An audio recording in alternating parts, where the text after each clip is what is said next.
तो शुरुआत करते हैं एक ऐसी मूवी से जिसको बनाने में 400 करोड़ लगा दिए पर 131 करोड़ की कमाई कर पाई। एक ऐसी मूवी जिसका नाम पहले RC-15 रखा जा रहा था पर बाद में गेम चेंजर रख दिया गया। तो शुरुआत करते हैं बिना टाइम गवाए। तो मूवी की शुरुआत में हमें फ्लैशबैक दिखाया जाता है। फ्लैशबैक दिखाने के बाद सीएम बेहोश हो जाता है। उसके बाद सीएम को लेकर हॉस्पिटल जा रही थी, इतने में फ्लाईओवर टूट जाता है। फिर क्या, उठाकर लेकर कंधे पर। इतने में सीएम के दोनों लड़के लड़ने लगते हैं कि अगला सीएम मैं बनूंगा। पर सीएम बच जाता है और उसे होश आ जाता है। सीएम बोलता है कि हमसे जो भी पाप हुए हैं अब उनका प्रायश्चित करना पड़ेगा। दूसरी तरफ हमें एक ट्रेन का सीन दिखाया जाता है जहाँ पर कुछ गुंडे एक ट्रेन का पीछा कर रहे हैं। वो ट्रेन को रोक लेते हैं। फिर वहाँ पर रामचरण की एंट्री होती है कि रामचरण ट्रेन को जाने की बोलता है और एक बैक स्टोरी दिखाई जाती है कि यह वही गुंडे हैं जिनका कारोबार बंद करवाया था जब वो आईपीएस बना था। एक छोटी सी फाइट देखने को मिलती है। रामचरण उनके हेलीकॉप्टर लेकर वहां से चला जाता है। मूवी का पहला गाना आता है। गाना खत्म होने के बाद रामचरण अपने घर पहुंच जाता है जहाँ पर उसकी माँ उसके घर वाले शादी की बात करते हैं। तो रामचरण उनको मना कर देता है। मेरी जिंदगी में शादी नहीं लिखी है। सीएम बनने वाला था, उसको सुधरने का भूत चढ़ जाता है और बोलता है जो उसकी बात नहीं माने उसकी जिंदगी खराब कर देगा। आईएएस आती मीटिंग करवाने की बोलता है क्योंकि आईएएस को भी क्रिमिनल्स का सफाया करना है।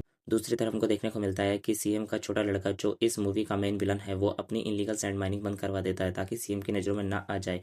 यहाँ हमें पता चलता है कि यह सीएम का सगा बेटा नहीं है।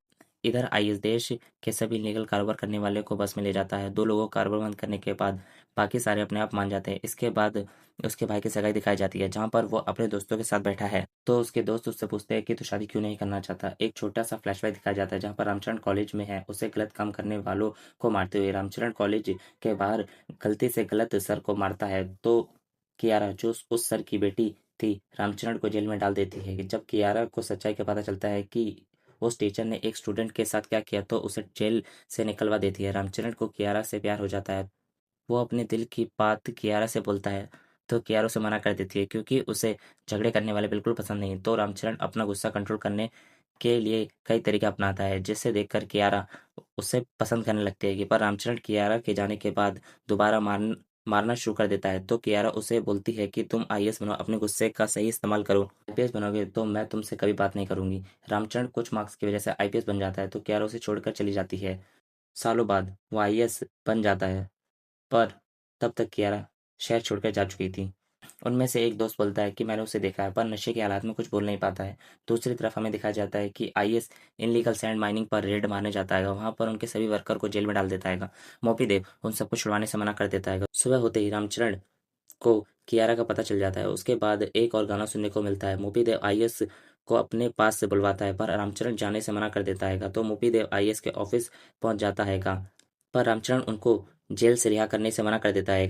रामचरण कियारा से दोबारा मिलने जाता है जो एक ओल्ड एज होम चला रही है। उसकी मुलाकात एक बूढ़ी औरत से होती है जो रामचरण को मंत्री के समारोह में जाने की बोलती है तो कियारा उसी बुढ़िया को समारोह में ले जाती है।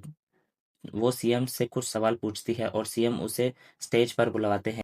यहाँ पर सीएम को याद आता है कि वही औरत है जिसको सपने में देखा था। मोपी देव और रामचरण में बहस हो जाती है जिसके बाद रामचरण मोपी देव पर हाथ उठा देता है। इसके बाद सीएम स्टेज से जाने लगता है और इतने में बेहोश हो जाता है। उसे लेकर हॉस्पिटल जाते हैं जहाँ पर मोपी देव सीएम से बोलकर आईएएस को सस्पेंड करवा देता है और सीएम मोपी देव को भी मंत्री पद से हटा देते हैं। रामचरण कियारा के पास जाता है तो कियारा अपनी शादी की बात करने लगती है और मूवी में एक और गाना सुनने के लिए मिलता है। दूसरी तरफ मोपी देव सीएम के कमरे में जाता है और सीएम को मार देता है। फिर हॉस्पिटल में ही अगला सीएम कौन बनेगा इसका फैसला होने लगता है।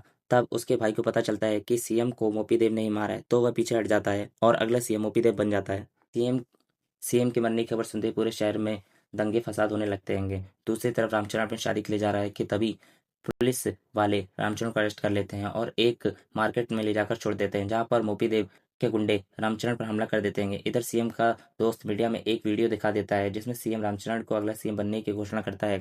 यहाँ पर हमको सीएम के दोस्त द्वारा एक बैक स्टोरी सुनाई जाती है जहाँ पर रामचरण के पिता आंदोलन कर रहे हैं ताकि कंपनियां पहाड़ों को बर्बाद ना कर सके। उनके आंदोलन को स्वीकार कर लिया जाता है और कंपनी को गांव से भगा दिया जाता है। इसके बाद गांव में कुछ लोग रामचरण के पिता को इलेक्शन में खड़ा होने की बोलते हैं पर वो खड़ा होने से मना कर देता है। काफी बोलने के बाद मान जाता है और प्रचार होना शुरू हो जाता है पर रामचरण के पिता हकला कर बोलते थे इसलिए भाषण नहीं दे पा रहे थे। बहुत कोशिश करने के बाद वो बोलते हैं कि मेरी जगह भाषण कोई और देगा तो सत्यमूर्ति को भाषण देने के लिए चुन लिया जाता है। कुछ समय बाद जनता उसे सीएम मानने लगती है। यह बात सुनकर रामचरण के पिता सत्यमूर्ति को सीएम का पद दे देते हैं। पर जब इलेक्शन के दिन नज़दीक आते हैं तो पार्टी के सदस्य वोट खरीदने की बात करने लगते हैं और इसके लिए पैसे कंपनी से लेने वाले थे जिनको गांव से निकलवाया था, तो रामचरण के पिता मना कर देते हैं और पार्टी को रद्द करने की बात करने लगते हैं। सत्यमूर्ति उन कंपनी वालों से हाथ मिला लेता है। इस बात का पता रामचरण के पिता को चल जाता है, तो वह प्रेस को बुलवाते हैं। इस बात का पता सत्यमूर्ति को पता चल जाता है। इसके बाद सत्यमूर्ति रामचरण के पिता को मार देते हैं, पर उसकी माँ और रामचरण बच जाता है। रामचरण अपनी माँ से मिलने उसी ओल्ड एज होम में जाता है। अगले दिन जैसे ही रामचरण पार्टी की मीटिंग में जाता है तो मोपीदेव रामचरण को मजबूर कर देता है और खुद सीएम बन जाता है। दूसरी तरफ देश के सारे आईएएस पिटीशन दर्ज कर देते हैं। सेंट्रल गवर्नमेंट को रामचरण का सस्पेंशन कैंसिल करना पड़ता है। इस दौरान इलेक्शन कमीशन चुनाव आयोजित कर देती है और इलेक्शन ऑफिसर रामचरण को बना देती है कि रामचरण मोपीदेव के पास जाता है और दोबारा इलेक्शन करने की खबर सुनाता है। दूसरी तरफ सीएम का दोस्त रामचरण के पिता के नाम से एक दूसरी पार्टी का निर्माण करता है। रामचरण सारे बैड ऑफिसर्स को ट्रांसफर कर देता है ताकि इलेक्शन पूरी ईमानदारी से हो सके। इसके बाद सारे देश भर में पार्टी के प्रचार होने लगता है। रामचरण पैसे लेकर वोट खरीदने वालों के पास जाता है और बोलता है कि आप मोपीदेव से एक वोट का 20,000 मांगना। मोपीदेव को इलेक्शन जीतना है, इसलिए पैसे से भरा ट्रक ले जाता है, जिससे उसका सारा पैसा खत्म हो जाता है और जनता में बांट दिया जाता है। मोपीदेव को कोई भी गवर्नमेंट व्हीकल को यूज करने की मना कर दी जाती है कि इलेक्शन की सुबह वो एक बॉम्ब ब्लास्ट करवाता है और रामचरण को धमकी देता है कि अगर मेरे आदमियों को जाली वोट डालने से रोका तो ऐसे ब्लास्ट और भी होंगे। इसके बाद रामचरण अपने ऑफिसर्स को रोकने से मना कर देता है और इलेक्शन का पहला दिन पूरा हो जाता है। तो मोपीदेव रामचरण से कहता है कि मैंने बॉम्ब लगाए ही नहीं थे। इधर रामचरण मोपीदेव से बोलता है कि जिन लोगों को तूने वोट डालने के लिए बोला था उन्हें पकड़ लिया गया है और जिन जिन एरिया में वोट डाला है वहां पर ही इलेक्शन होने होगा। ऐसा बोलकर वहां से चला जाता है। इस उसके बाद रामचरण के भाई की शादी दिखाई जाती है और मूवी में एक और गाना सुनने को मिलता है। इसके बाद मोपीदेव इलेक्शन कमीशन ऑफिसर्स के पास जाकर रामचरण की सच्चाई बता देता है कि उसकी माँ की पार्टी जब इलेक्शन में खड़ी है तो रामचरण इलेक्शन ऑफिसर कैसे हो सकता है।